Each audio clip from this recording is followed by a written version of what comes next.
Hello, welcome back to Loki's Librarian. If you are new here, welcome. I am your librarian, Katrina, and this is where I am reading through the enormous library of books that you see behind me, and then I give you a quick synopsis and tell you what I think about them.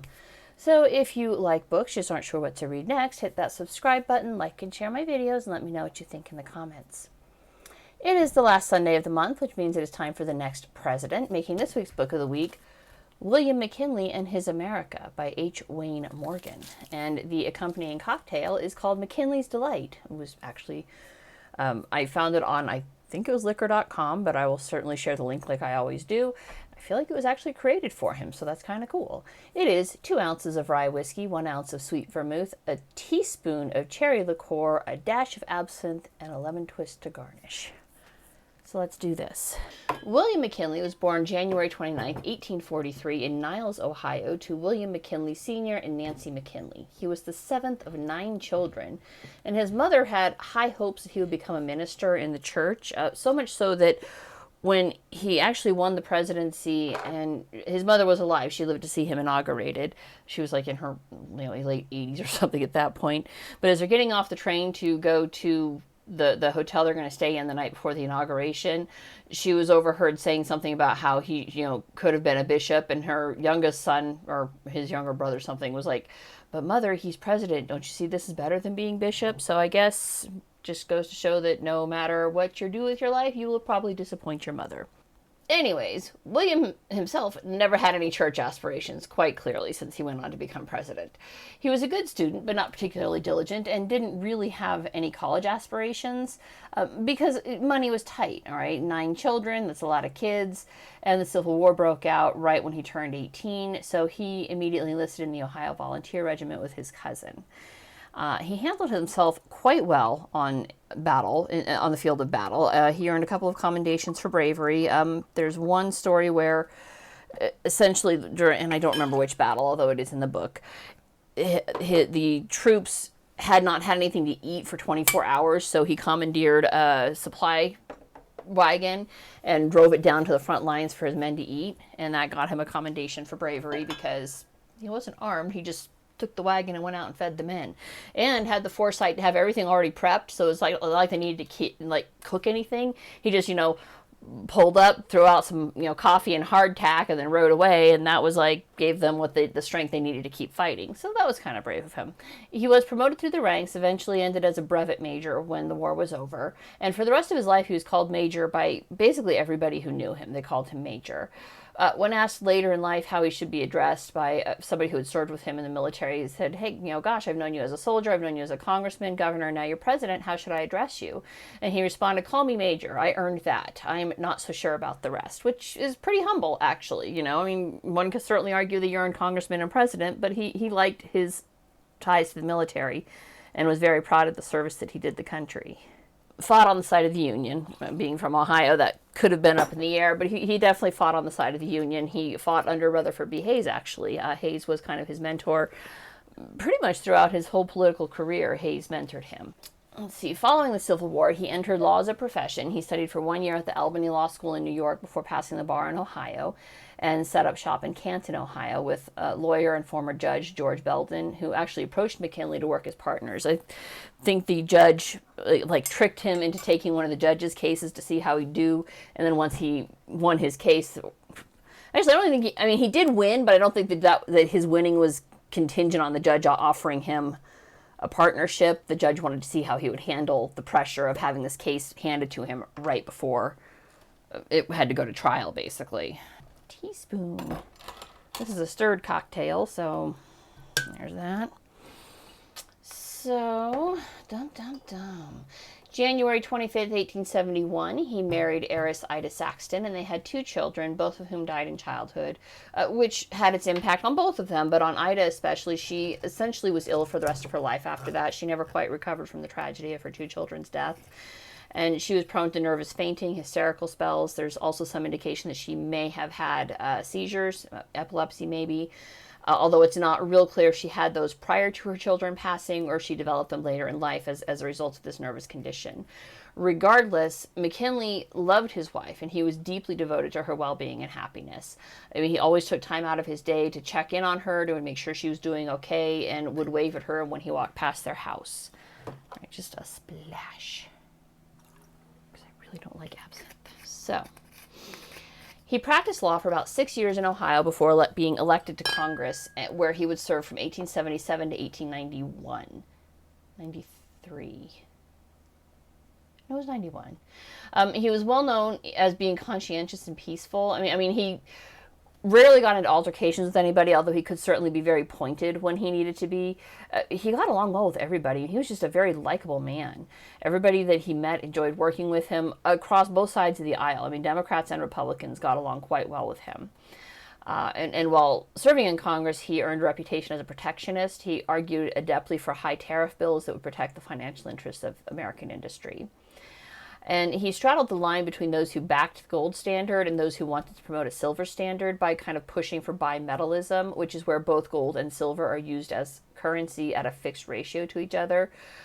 So sort of like how 4 quarters equals $1, it would be similar to that. And during this time, he also built up a reputation as a solid Republican. He was known to be a trustworthy man who would not stab those who trusted him in the back. He repeatedly rejected offers to put himself on the national ticket for vice presidency, typically in favor of those to whom he had pledged his support. And when he backed his guy, his loyalty was unswerving, and that earned him quite a solid reputation. That's a good reputation to have, and that's going to come out in just a minute. Let me stir this. So I got to get my lemon twist to garnish here. Get better at this. Now, eventually, he did lose his congressional seat as a result of gerrymandering, but his opponents had to really work for it. I mean, they gerrymandered his district several times prior to that, and he was just such a likable guy and so well known for having this solid reputation of, loyalty and, ability to work with people and just talking to the people in his district, regardless of whether or not they were Democrat or Republican, that the Democrats kept voting for him regardless of how they gerrymandered. So it took them a while to get him out of office. But when he did lose his seat, he took a few months off before jumping into local political arena as a candidate for governor of Ohio, which he won quite handily. And he held that until 1895, when he voluntarily stepped down, fully expecting to receive the Republican nomination for president in 1896, which he did. Now, part of his being well-liked and getting along with everybody and earning that loyalty and friendship came in really important when he was governor, because he was almost hit with a scandal. Like, it was very close. Let's try this. Kind of rolls over the tongue differently. And you taste the rye right off the bat, but then you let it sit a minute and the vermouth kind of hits. Just the tiniest hint of cherry. You can't even taste the absinthe, so I'm sure that it does something, like I'm sure that it interacts with the other liquors, but it's not too bad. It's not too bad. It's not one you chug. It's not one you shoot. It's definitely something you sip at and kind of savor. So when the financial panic of 1893 happened, which was a big one, and there were several panics that consistently rocked the 1890s as a decade, but one of his friends lost everything. And unfortunately, McKinley had co-signed several banknotes for this friend. And when the friend kept presenting him with notes to sign, the friend would say, hey, and the friend is in the book, I don't remember his name, but he would say, hey, this is just a renewal on the previous note, just ensuring the terms are still good. And that is not what it was. A little embarrassed for McKinley here. As a lawyer, he should have known you always read it before you sign it. He didn't. He trusted his friend. Kept signing the notes, and when the dust settled, he was on the hook for upwards of $100,000. It's like somewhere between $100,000 to $150,000 in 1890s money, which would be upwards of $3 million today. So like somewhere between $3 and $3.5 million today. So McKinley was shaken and pretty sure that he was ruined. Not just financially. I mean, his wife was an heiress, but that was her inheritance to take care of her when McKinley died. He had no intention of ever touching that money, and even though she offered it, and he's like, no, that's your money. And his friends rallied around him, bought up the banknotes, and settled the debt for him, which I don't know about you guys, but I don't have too many friends that would just pony up $3 million to keep my butt out of the sling if I made bad investments. So it's a little impressive that he had people willing to do that for him. And speaks a lot to his character that they were willing to do that for him. His friend Mark Hanna, who would eventually become his campaign manager, kind of coordinated that effort and like spearheaded it and got him cleared out, and also made sure that anytime a newspaper man came around, because of course this is going to be news, right? A governor of Ohio, potential political candidate, he's a well-known figure.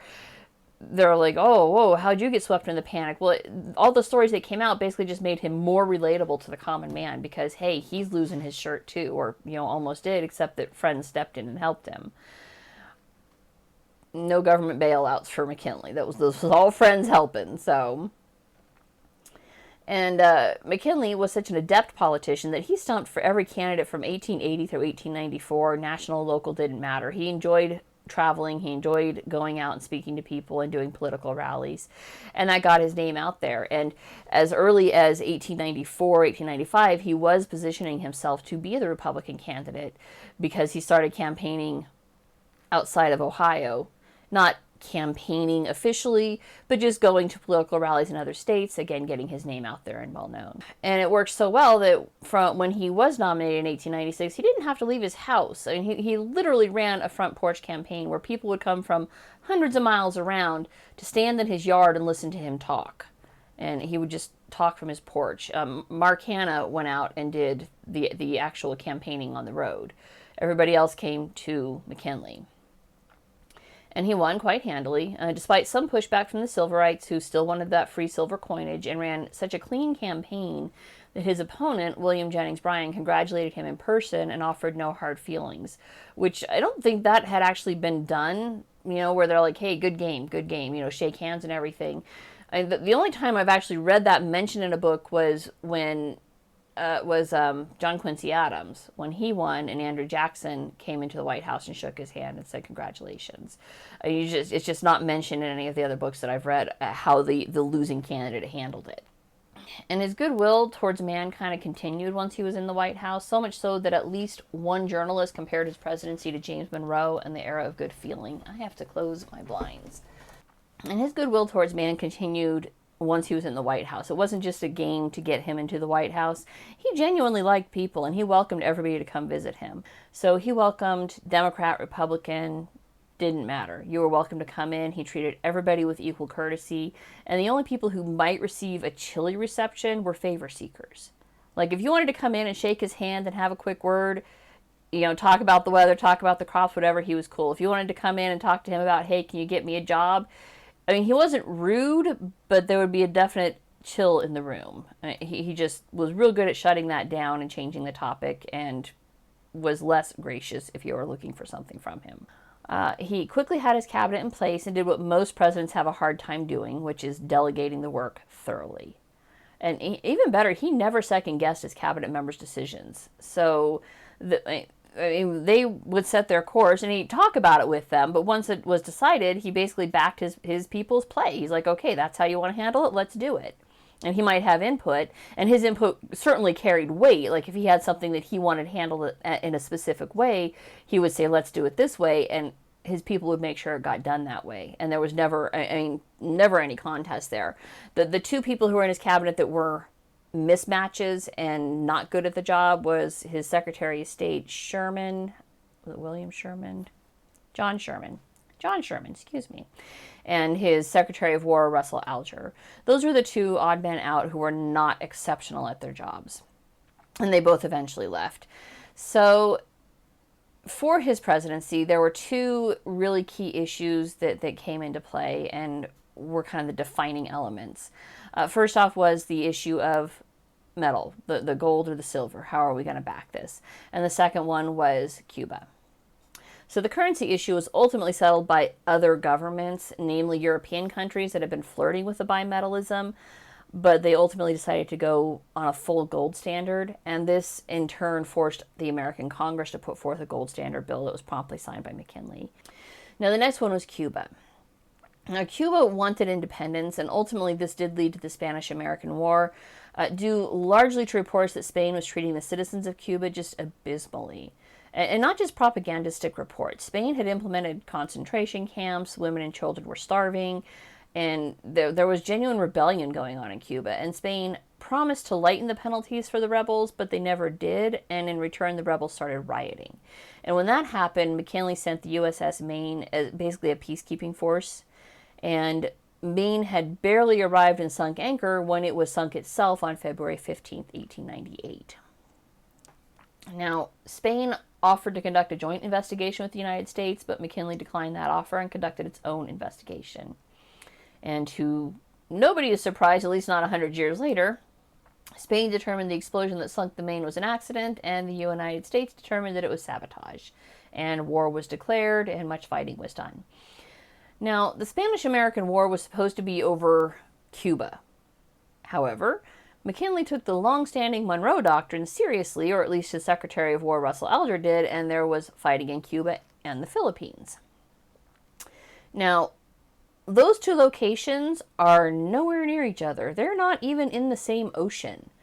But we somehow ended up with both the Cuba and the Philippines as a result of the Spanish-American War. Spain didn't want to give up her colonies. They were really loath to do this.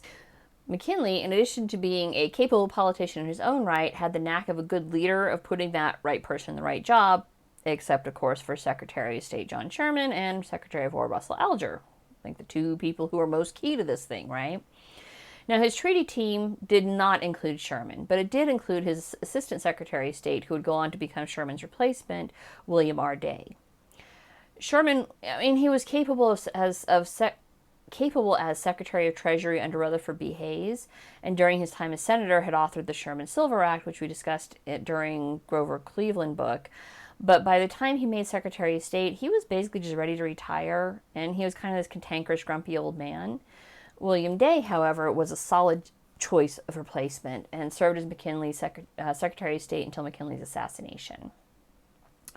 Now, the end result of the Treaty of Paris of 1899 was that the United States became a recognized imperial power.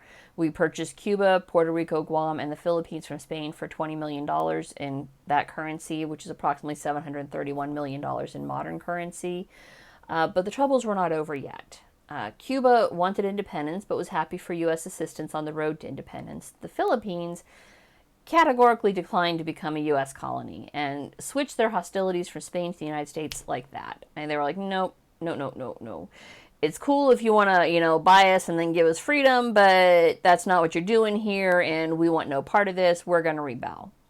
And once it became clear that the U.S. intended to colonize and Christianize the already Catholic nation, so that was kind of ironic, the Philippines rebelled, necessitating more troops being sent to quell the rebellion. So the Philippines became a bit of a quagmire for McKinley.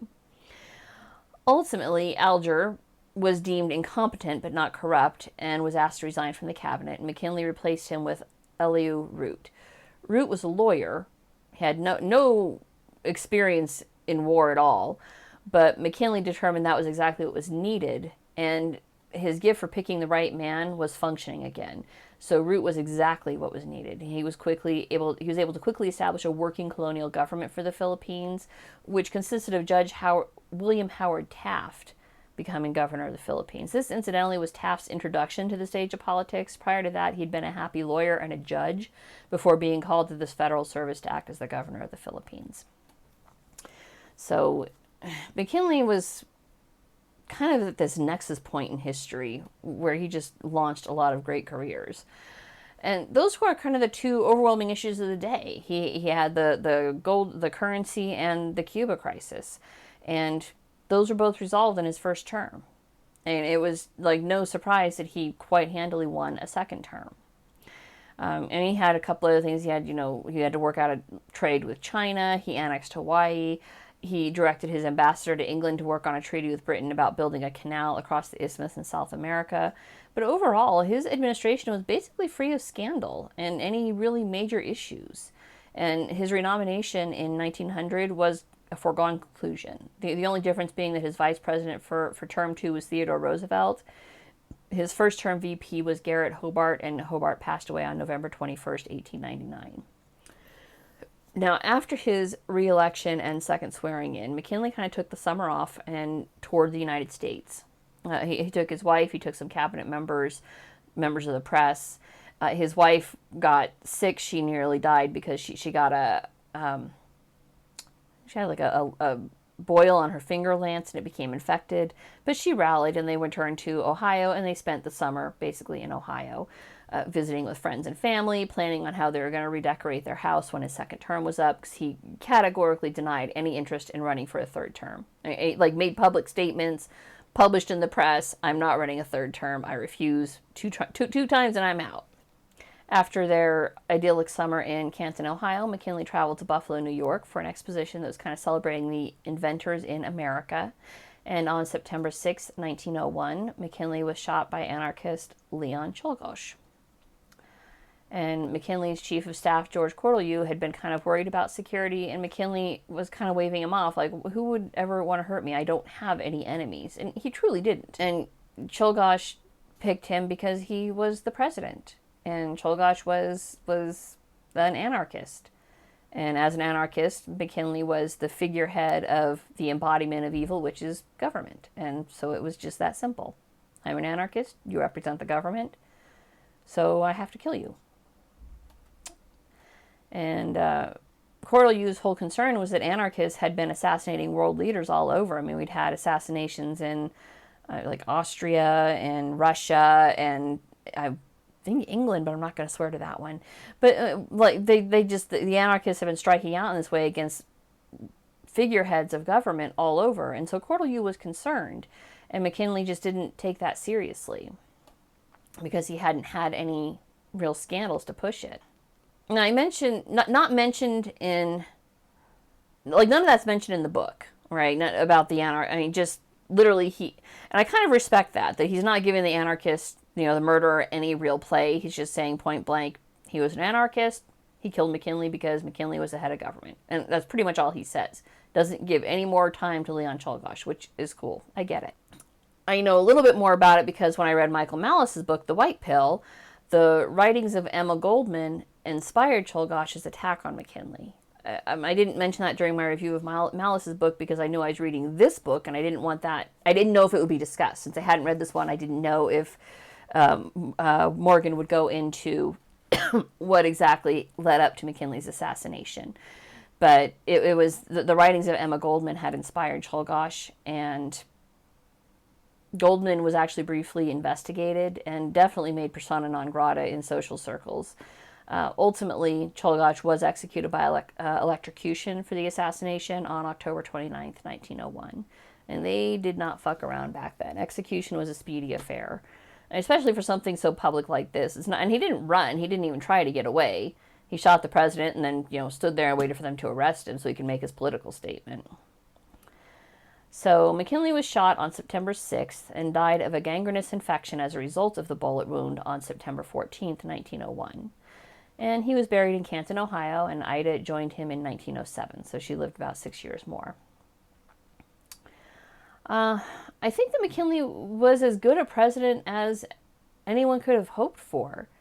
I mean, somebody who genuinely, he didn't just talk about crossing party lines and working together. He actually did it. And his word was his bond. He was a man of honor. And my God, we don't have any of those anymore. So him and Grover Cleveland are like shockingly popular, in my opinion. At least I'm kind of impressed with what I read about McKinley. And he was just, by all reports, a genuinely nice man. He was a likable man. He was a good man. He was someone that people enjoyed being around. And the whole nation truly mourned him when he was murdered. And there's a definite reason why Emma Goldman lost popularity following his death, even though she was in no means responsible, right? And you're not responsible for how other people take your message, all right? They're responsible for their own actions. She's certainly not responsible for it. But anyways, this was a good book. I mean, it outlined his life thoroughly, and it laid the groundwork for just how tragic his murder was. I mean, at the absolute pinnacle of his life, right? All he had was 4 more years, and he'd retired and lived out the rest of his days quite happily with Ida in Ohio. I think McKinley was a man of his times. I mean, his foreign policy laid the groundwork for America's interventionist policies in the 20th century. Like, if he hadn't included expansion in the Pacific with the Spanish-American War, it might have been harder for Wilson to justify America's entrance into World War I. That's a future book, though. We're going to get to that one. I think I rank him kind of, I don't know, third or fourth. Like I said, he was just a good man. He was a good man who did good things for the country, right? He cared about the American people. He cared about the politics. He cared about doing the right thing. And these are things you just don't see in politics in the 21st century. And his ability to get along with everyone, regardless of party affiliation, is just, it's lacking. It's horrifying how divided we've become. It is ironic, though. He did have a definite blind spot and definitely an imperialistic streak, because why didn't he just give Philippines their independence? They wanted it. They were ready for it. But he's like, no, we paid money for you. We own the island now. Deal with it. It's a little too ironic.